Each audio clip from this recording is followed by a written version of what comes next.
welcome back to my YouTube channel. It's me, Rizka Angelia.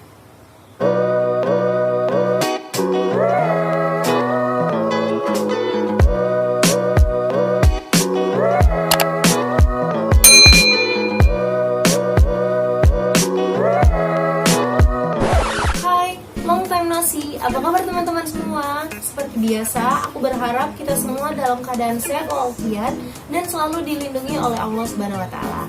Amin.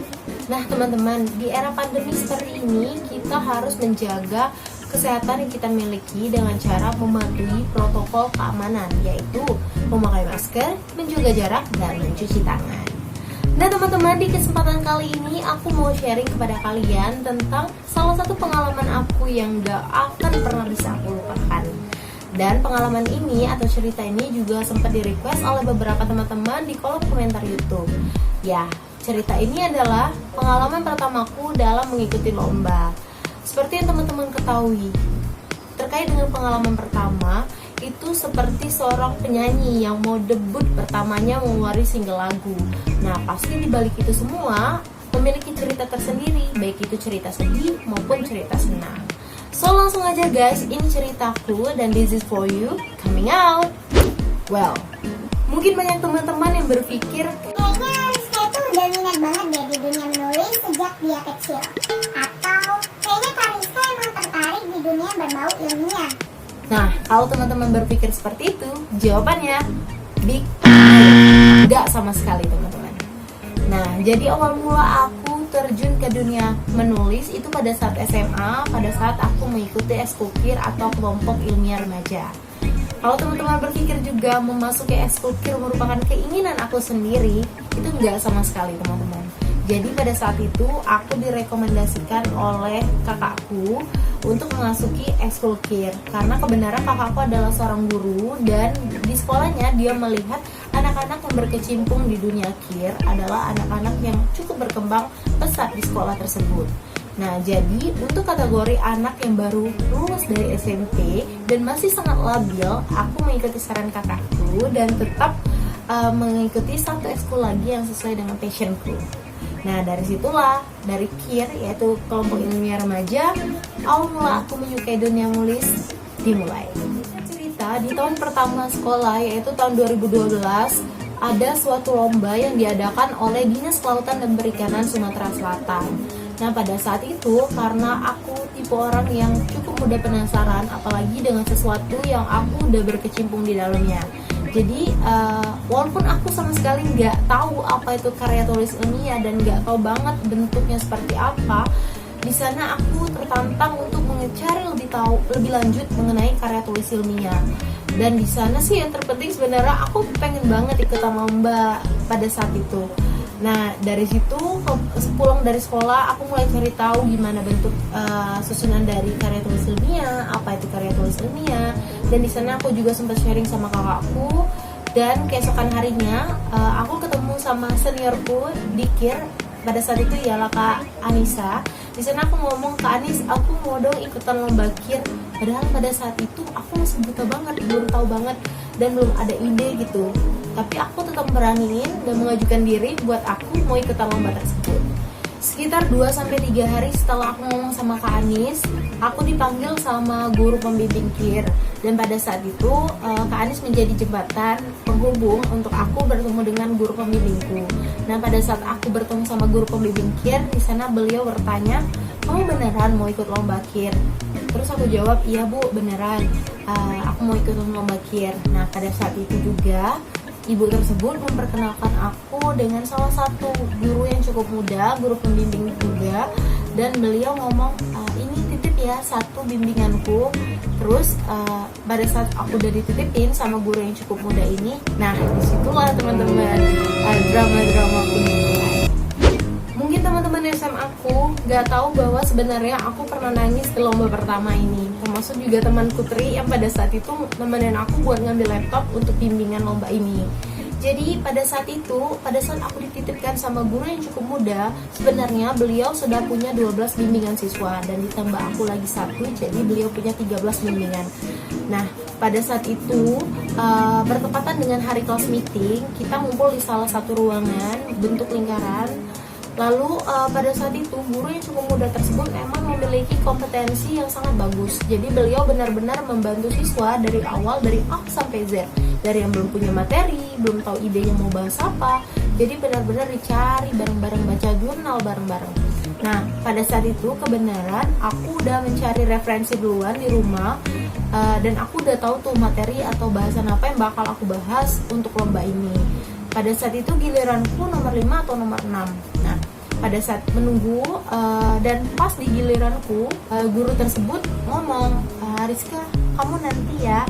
Nah, pada saat itu aku yang masih kayak bocah banget, kayak jelek banget gitu, kayak Oke, dalam hati itu udah ya gitu. tapi di sana aku coba buat bertahan dulu, dan akhirnya karena udah kelamaan banget dan aku yang masih mentalnya kayak bocah banget, pada saat itu udah mau nangis, dan karena nggak tahan lagi dan udah sore, aku keluar buat izin. Di sana aku telepon kakak aku dan aku ngomong dan aku cerita tentang kronologisnya. Terus aku ngomong, Kak, boleh nggak sih aku izin pulang? Dan kata kakakku, ya nggak apa-apa. Lalu masuk ke ruangan, aku izin pulang, dan ya nggak apa-apa Rizka, dibolehin sama guru tersebut. Dan lanjut di rumah. Dan sesamanya di rumah, pada saat itu aku cerita dong dari A sampai Z sama kakak aku kronologis di sana. Dan aku yang pada saat itu masih cengeng banget dan mentalnya masih sangat cupu, ya Allah, cupu banget. Aku ceritanya sampai nangis. Lalu kakakku ngomong, oke, kalau nggak bisa belajar di situ, kamu belajarnya di sini. Buka laptop, cari referensi sendiri. Buka laptop, dibahas, benar-benar duduk berdua sama dia, dibahas. Dan mungkin teman-teman pikir sistem belajar dengan kakakku oke-oke aja. Nggak sama sekali, karena sistem belajar dengan dia nggak pernah diajarin kayak ini gini loh, ini salahnya ini loh, nggak pernah belajar apapun itu. Jadi kita benar-benar harus cari tahu dulu sendiri sampai paham di mana salahnya. Pada saat itu aku buat dan aku cari sendiri. Terus kakakku Itu benar-benar dicoret semua loh, kagak ada yang nyambung. Ini per paragraf katanya nggak ada yang nyambung, benar-benar dicoret gitu. dan dari situ aku belajar bahwa katanya kayak dari paragraf A ke paragraf B itu nggak boleh langsung. Jadi tiba-tiba membahas A langsung ke C itu nggak bisa, harus ada kalimat penghubungnya. Nah dari situ aku mulai paham tuh gimana sistem menulisnya. Nah pada saat itu udah nyampe malam hari, itu karya tulisnya belum kelar lagi dan sempet ganti materi juga. Dan pada saat itu papaku ngeliat, terus dia ngomong kayak, Lid itu nama kakakku, Lid kalau ademu nggak sanggup ya udah nggak usah, jangan dipaksa. Itu kayak oke, jelek banget dan mau nangis lagi cuy, ya ampun cemen banget, mau nangis lagi. Sampai kakakku tuh ngomong sama aku kayak, Dek, kamu itu kalau sedih jangan terlalu ditunjukin sama orang tua. Kalau bisa mereka itu ngelihat kamu pas udah seneng aja gitu. Kalau gini apa? Mereka kepikiran kan. Nah dari situ kayak aku, oke, aku harus lebih kuat, aku harus lebih fokus. Dari situ aku coba buat nguatin diri dan lebih fokus lagi. Gak cuma itu aja guys, jadi sebelum ngumpulin makalahnya, aku sempat datang ke Dinas Kelautan dan Perikanan yang ada di Sumatera Selatan untuk mencari data terkait dengan makalahku dan juga sempat wawancara dengan salah satu kepala biro di sana. Nah, pada saat hari presentasi, itu aku benar-benar gugup banget karena ini merupakan lomba pertamaku dan lomba pertama aku ikutan buat lomba menulis. Jadi di sana sekitar 5-6 kali aku bolak-balik toilet. Sampai kakak seniorku tuh ngomong kayak, ini Rizka norak banget ya, kamu kedinginan atau nervous? Dua-duanya Kak. Aku jawab, memang bener-bener aku nervous banget pada saat itu. Dan pada saat aku mau presentasi di sana aku udah pasrah banget. Aku berdoa, minta ketentuan dan sebaik-baiknya ketentuan, minta kelancaran sama Allah. Dan aku sempat juga nelpon atau SMS orang tuaku bahwa aku mau tampil. Di sana kayak aku udah berusaha kayak memberikan versi terbaik yang aku punya, sama kayak do my best, terus presentasi, percaya diri, tatap audiens dengan pede banget. Dan minimal yang aku pikir pada saat itu aku nggak malu-maluin gitu pada saat presentasi. Dan pada saat presentasi masih ada yang cukup lucu teman-teman. Di sana aku ngangkat judul tentang destructive fishing. Di sana pada saat presentasi aku dengan pedenya, dengan lantangnya menyebutkan destructive Fishing berulang kali. dan di sana ada juri yang merupakan pakar dari bahasa Inggris. Beliau bertanya kepadaku, gimana sih kamu nyebutin judul kamu, coba ulang lagi. Terus aku mulai dengan kalimat yang salah lagi, tetap destructive fishing sebagai Salah Rizka, woi salah. jadi yang benar itu destructive fishing. Ya, it's okay walaupun aku salah dalam penyebutan kalimat destructive fishing, itu nggak mengurangi rasa percaya diriku, dan yang penting aku sudah memberikan versi terbaik yang aku punya dan aku sudah berusaha semaksimal mungkin. Dan pada saat aku sudah selesai presentasi itu benar-benar rasanya kayak plong banget, tanpa ada embel-embel kayak aku harus menang, aku harus bisa gitu, nggak ada, kayak memang udah benar-benar tenang. Dan lanjut pada saat pengumuman, entah kenapa Allahu Akbar, Tuhan maha baik banget, ternyata aku juara 3 pada lomba ini. Dan di sana aku benar-benar bersyukur banget akan kebaikan yang Tuhan kasih sama aku pada saat itu, memberikan aku kesempatan untuk juara 3 di lomba ini dan punya notebook pertama hasil kerja keras aku sendiri dan orang-orang di sekitar aku. Tada, ini dia notebooknya guys. Jadi ini notebooknya udah nemenin aku dari SMA sampai dengan aku kuliah. Dan pada subskripsi aku ganti laptop karena takut speknya nggak cukup untuk install aplikasi yang bakal aku gunain. Dan ternyata notebook ini benar-benar bersejarah bagi aku dan kayaknya nggak bakal aku jual. Terima kasih juga buat teman-teman yang support aku, keluarga aku, kakakku, ayuku yang nemenin aku nyari materi dan wawancara di Dinas Kelautan dan Perikanan, dan juga orang tua aku yang bantu doa, dan juga teman-teman yang support aku dan orang-orang baik yang berada di sekeliling aku. Karena kemenangan aku di lomba pertama ini gak hanya kerja keras dari aku sendiri, tapi juga berkat kalian semua yang udah support aku.